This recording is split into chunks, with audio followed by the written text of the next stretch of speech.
For the first time in recorded history, the entire continental United States is experiencing what the Centers for Disease Control and Prevention calls widespread influenza activity. When a flu outbreak happens, the virus that gets people sick in Alabama may not be the same strain in Washington. So some parts of the country may have rougher flu seasons than others, depending on the strain. The CDC said there are two reasons for this widespread activity.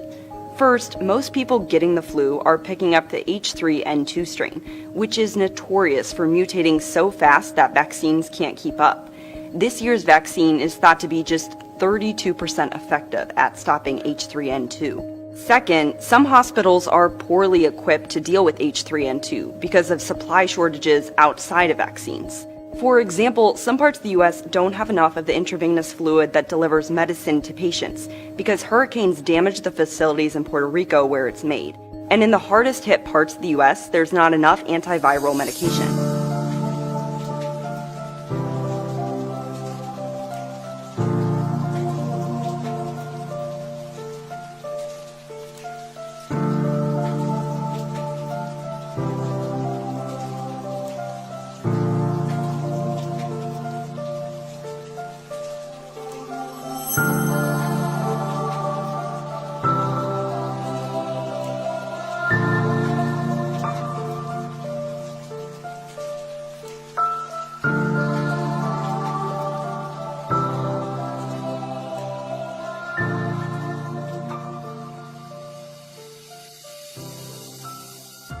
A recent study has revealed the Black Death plague pandemic was most likely spread by humans, not rats. The bubonic plague devastated Europe from the 14th to 19th centuries. At its peak between 1347 and 1351, it killed about a third of Europe's population. Previously, scientists believed the disease was spread by fleas, jumping from infected rats to humans. However, a study published in the Proceedings of National Academy of Sciences on January 15th contradicts that theory. Researchers from the universities of Oslo and Ferrara came to the conclusion that the plague was most likely spread through human parasites such as fleas and body lice. The researchers ran separate simulations of the disease being spread through rats, human parasites, and person-to-person contact. They found that mortality rates in the human parasite simulations matched up closest with the actual mortality rates recorded in 7 out of 9 medieval cities. In much of the South, this is not a night to travel. A winter storm has shut down interstates. After many spinouts and pileups, air travel is no easier. More than 1,600 flights were canceled today, more than 3,000 delayed. This system is bringing snow and ice from Texas to the Northeast. Tennessee could get as much as 6 inches. In some places tomorrow morning, wind chills will be below zero. And Mark Strassman is following this.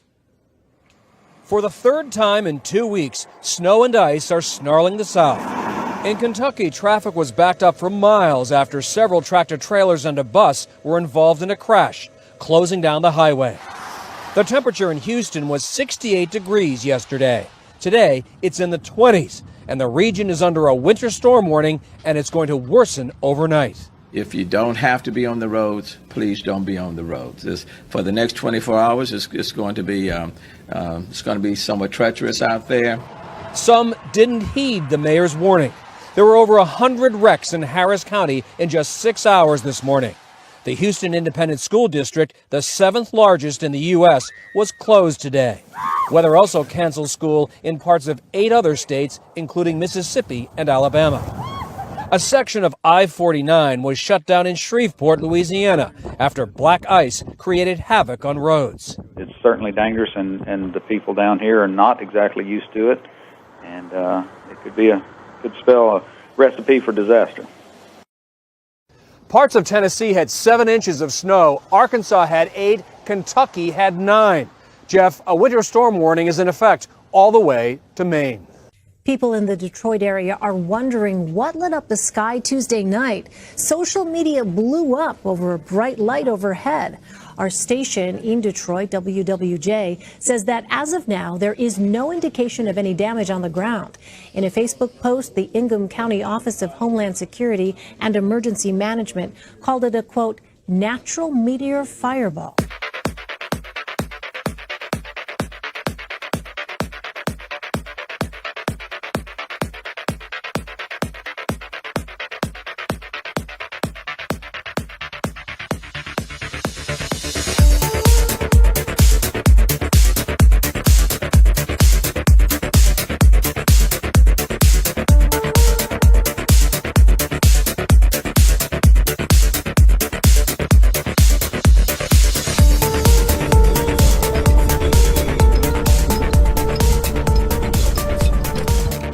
What is that?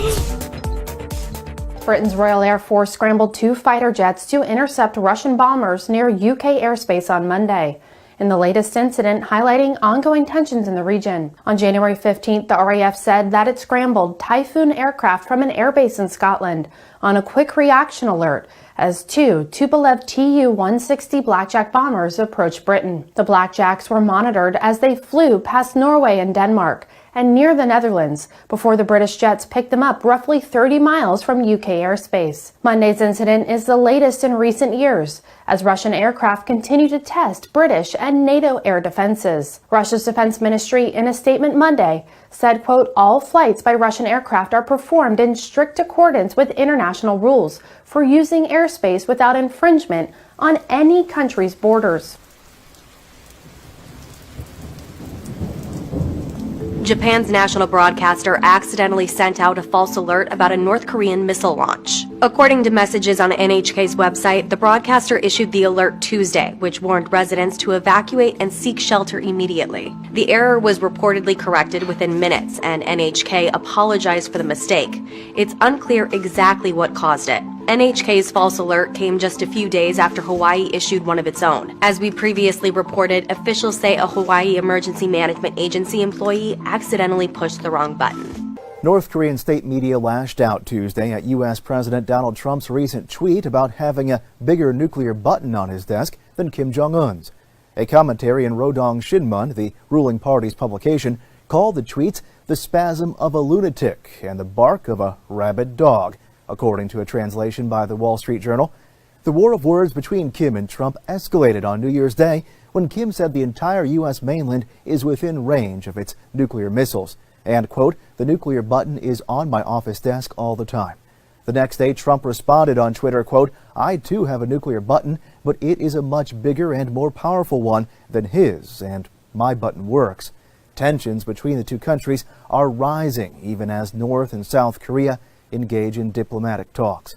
U.S. President Donald Trump and Chinese President Xi Jinping have expressed optimism that the ongoing talks between the two Koreas could eventually lead to a change in North Korea's provocative behavior. The White House said Tuesday that the leaders spoke over the phone the day before and discussed the latest developments on the Korean Peninsula, including the resumption last week of high-level dialogue between Seoul and Pyongyang. Trump and Xi agreed that the talks might prompt a change in North Korea's destructive behavior. The White House also said President Trump is committed to sustain the US-led global campaign of maximum pressure to compel North Korea to abandon its nuclear program. A former CIA employee who was arrested Monday is reportedly suspected of betraying dozens of CIA assets in China and possibly causing the deaths or imprisonments of about 20 of them. The Department of Justice says Jerry Chun-Shing Lee was arrested after landing at JFK Airport in New York.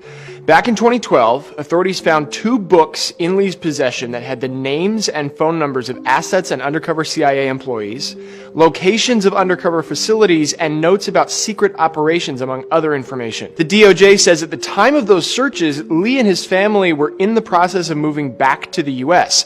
NBC News reports that same year, the FBI convinced Lee to come back to the country with a fake job offer. They report no charges were filed. The DOJ says he's being charged with illegally possessing national defense information and could face 10 years in prison. But several outlets report Lee is tied to much more than just those 2 notebooks. Sources say he helped the Chinese government identify assets in a systematic effort to cripple U.S. spying in the country. That operation started in 2010 and resulted in the deaths or imprisonment of 18 to 20 CIA assets, according to the New York Times. Lee started working at the CIA in 1994. During his time there, the DOJ says he had a top-secret security clearance and access to highly sensitive information.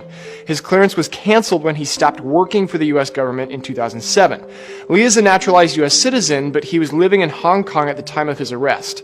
Officials tell NBC News it's unlikely he'll be charged with espionage. Facebook is being accused of revealing detailed information on a group of Dakota Access Pipeline activists to prosecutors. That's according to documents obtained by the online news site The Intercept. Well, after an executive order from President Trump, the pipeline is set to be expanded across Native American land and pass underneath the Missouri River. The activists organised a protest against it using their Facebook page, and around 100 Indigenous people blocked traffic on a freeway for about an hour, but later peacefully dispersed and no arrests were made.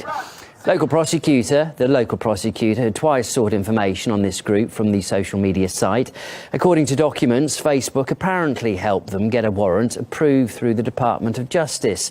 Activist Tina McKim thinks it was part, though, of a deliberate effort to scare supporters away. Not only does this warrant attempt to scare people from organising, this warrant attempts to scare people from even looking at information. A major Chinese credit rating agency has cut the sovereign ratings of the United States to BBB+ from A-, putting the American economy on par with Peru, Colombia and Turkmenistan. In a statement on Tuesday, Dagon Global Credit Rating cited Washington's recent tax reduction scheme as weakening the country's ability to repay its debt. The agency also warned that America's increasing reliance on debt to drive development would erode its solvency. The ratings downgrade is in stark contrast with US ratings agencies. Moody's has given its highest AAA sovereign rating for the US economy, while S&P Global rates it at AA+.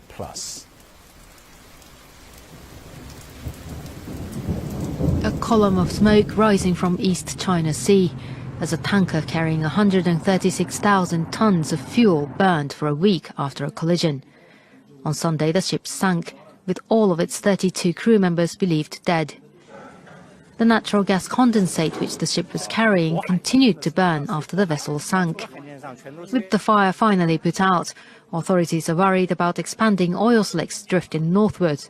Stretching 18 kilometers in some places, it appears to be the largest tanker oil spill since 1991. The oil will contain some kind of toxic material which will do harm to the sea animals, sea plants.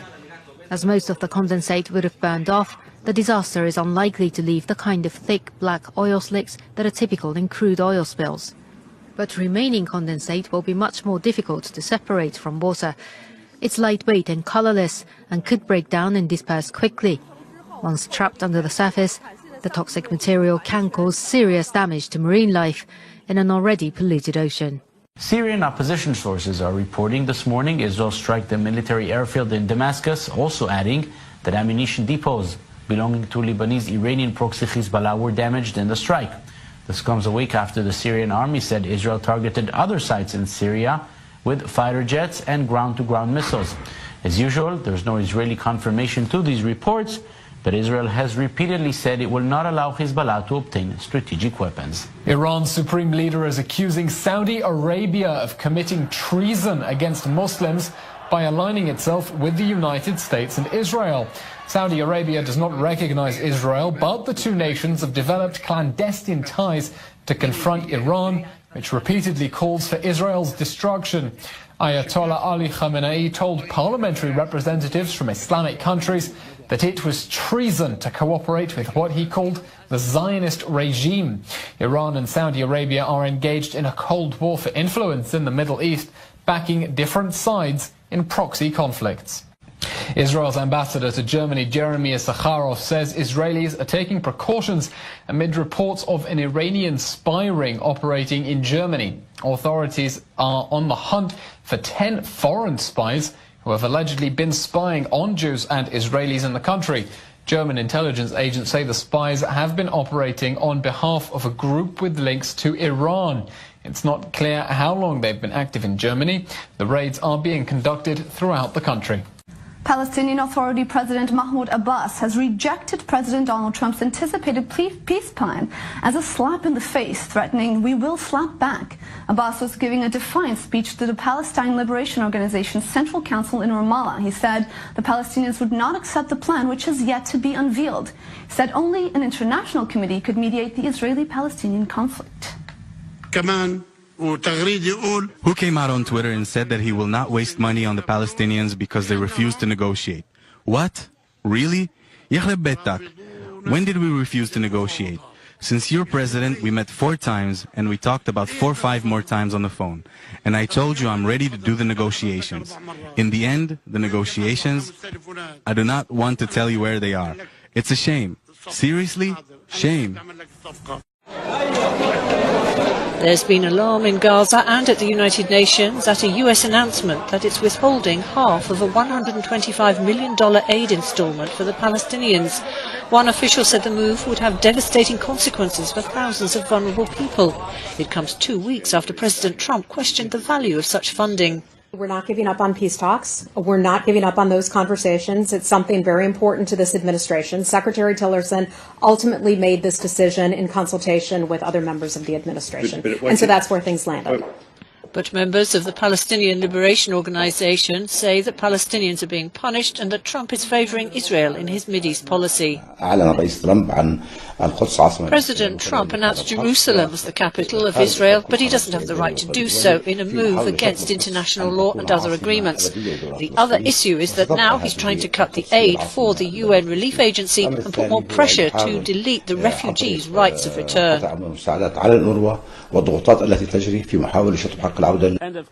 At the United Nations, Secretary General Antonio Guterres has said he hopes the funds will be forthcoming and stressed that the UN Relief Agency provides vital services to Palestinian refugees in both the occupied territories and in Jordan, Syria and Lebanon. Israeli Prime Minister Benjamin Netanyahu says he believes the American embassy in Israel will move from Tel Aviv to Jerusalem within a year. Netanyahu made his comments to Israeli reporters covering his trip to India. This comes as U.S. Special Envoy Jason Greenblatt is coming to Israel on Wednesday for crisis talks with the Middle East Quartet. Israel's Channel 10 is reporting he will meet with senior diplomats from Russia, the EU and the UN to discuss the American proposed Israeli-Palestinian peace plan. This comes after the Palestinian Authority President Mahmoud Abbas dismissed the plan as a slap in the face and rejected the U.S. as a mediator. Israeli security forces removed a bomb on Monday from Joseph's tomb in Nablus, this according to the IDF spokesperson's unit. The bomb was found in a cell phone during security checks as around 1,000 Jewish worshippers were on their way to the site.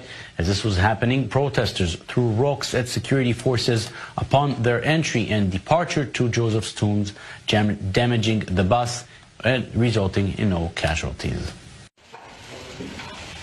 There was a big drop in the number of new asylum seekers in Germany last year to just under 190,000. But the country's Interior Minister Thomas de Maizière says he still considers that figure much too high.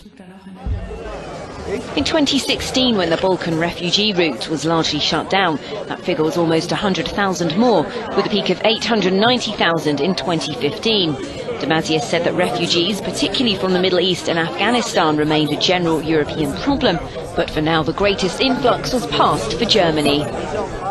Almost half of rejected asylum seekers in the country won on appeal last year. Franziska Wilmar from Amnesty International Germany said that courts are trying to improve the quality of the decisions being made on refugee asylum requests.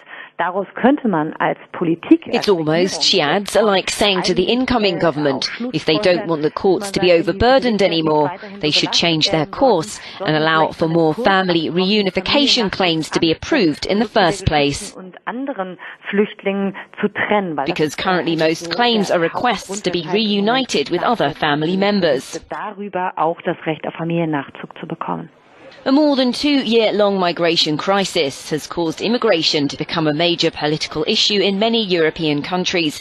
In France, a record number of asylum requests were recorded last year, rising by 17% to over 100,000. Well, staying in France now, the northern port city of Calais continues to be at the centre of the country's migrant crisis. That's more than a year after the notorious jungle camp was dismantled.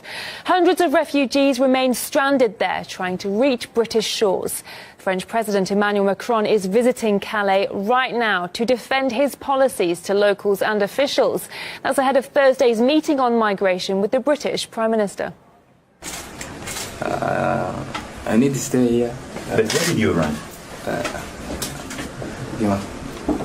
We have 3 months. You arrived 3 months ago? Yeah. Okay. 3 months ago. And here? Yes, but in France? In France. And in France? In French, 4 months. 4 months? Yeah. President Macron wants Britain's help in easing the migrant situation and will seek to renegotiate a border agreement that allows the UK to have a checkpoint on French soil, an issue that has partly been blamed for the ongoing crisis. The migrant issue has been a long-standing source of tension between France and the UK. Some in France see the situation in Calais and other northern French ports as one of Britain's making, and so for the UK to sort out. Maybe French authorities should see with the UK about agreements so these migrants can go over there. President Emmanuel Macron said before the Brexit vote, when he was French economy minister, that if the UK did leave the EU, then London should process the migrants in Dover. That's not believed to be something Paris is pushing for now, but it does want more of an effort from the UK to overhaul the 2003 Le Touquet agreement. Paris is pressuring London to speed up processing, to take in more minors seeking to join relatives and friends in the UK, and to pay more to enforce border controls in Calais. Ahead of Thursday's Franco-British summit, Theresa May's spokesman suggested London is happy with the Le Touquet agreement as it is, saying, "This is an agreement which has served both sides well since its inception. I would point out the fact that we have provided help already, such as through the provision of extra security fencing." While these are bilateral talks, the Calais question could weigh in ongoing Brexit negotiations. With Theresa May's government up against the EU 27, France will want to push its interests and may use a deal on migration as a bargaining chip in any wider deal on UK-EU trade. The European Union seems to be jumping at the chance to coax the UK into staying in the Union after all. We, here on the continent, haven't had a change of heart. Our hearts are still open to you.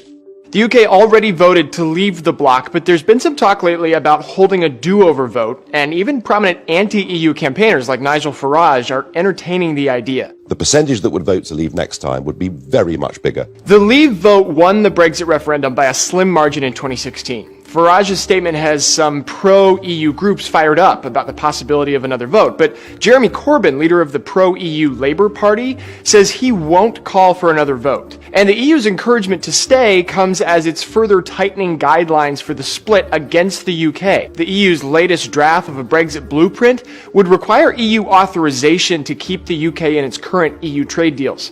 The UK also couldn't reject would-be EU migrants who want to work in the UK without first introducing new immigration rules, according to the Financial Times. The Union also wants EU citizens to maintain their freedom of movement during the transition. That means EU citizens would be able to travel, live, and work in the UK. And another key stipulation, the EU is talking about keeping the UK subject to its court system during the transition from EU to non-EU member. That's a process that could take 1.5 to 2 years. The University of Iowa is caught up in a legal fight with a conservative Christian student group that denied a leadership position to a student who is gay. The group, called Business Leaders in Christ, says its membership is open to everyone, but its leaders must affirm a statement of faith that rejects homosexuality. The university says it respects the right to practice religion, but does not tolerate discrimination of any kind. The group's campus registration was then revoked, and now they're suing. A hearing is set for Thursday on a request from the group to reinstate its on-campus privileges. Finally tonight here, America Strong, a brother and sister, and the power of music. Bo has Down syndrome and doesn't talk very much. But when they began to sing You Are My Sunshine, Mom Amanda caught the moment. You make me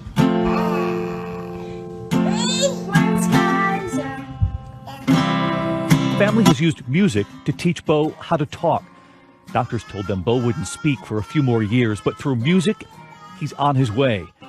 Bo has now mastered about a dozen words. His first word 3 months ago, they say happy.